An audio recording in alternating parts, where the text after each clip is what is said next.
Today, we're going to teach you how to create a positive association with your dog and your veterinarian that will last a lifetime. Hi, I'm Tara Fisher. Welcome to Kong Classroom.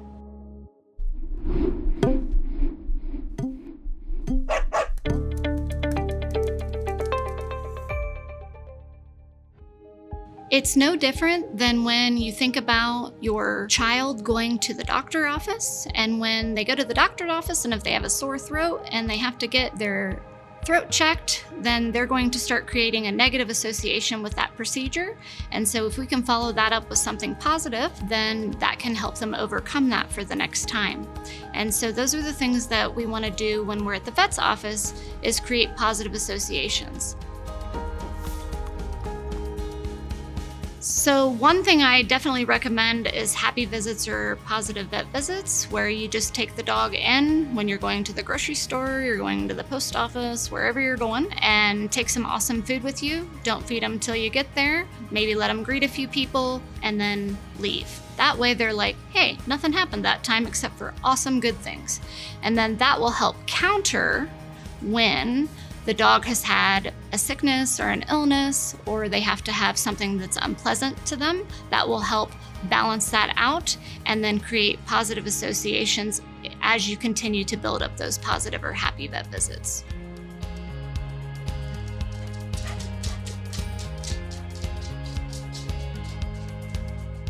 One thing that you can do before you go to the vet is to exercise your dog a little bit.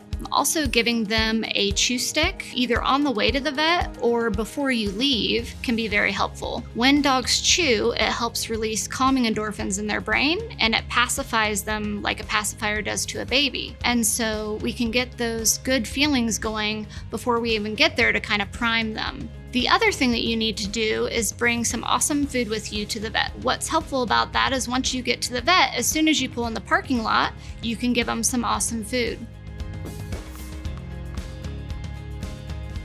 One good thing to do when you're introducing them to new people at the vet is just to let the people know that you're in training, and to let them know, just to stay at a little bit of a safe distance, see how your dog responds to them, and let the dog go on their own. Don't try to push the greeting. You can also then do, I call it a scent transfer of your hand. You can hold some food in your hand so it has your smell on it, and then let them see you transfer that hand with full of food to the vet or vet tech.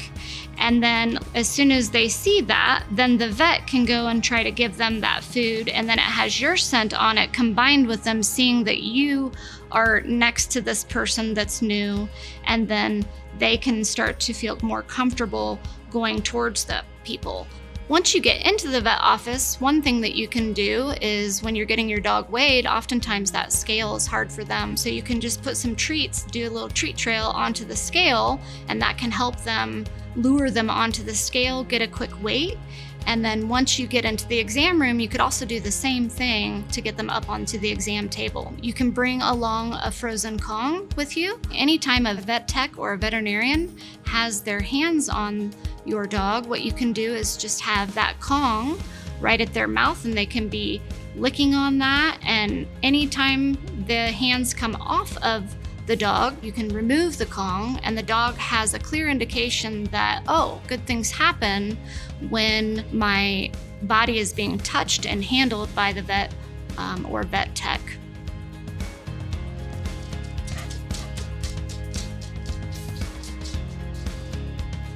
When your dog has a really great experience with a vet or veterinarian, is ask for them specifically for the next visit. And that way they have some kind of acclimation with that person, and they start to develop trust and a relationship with that person.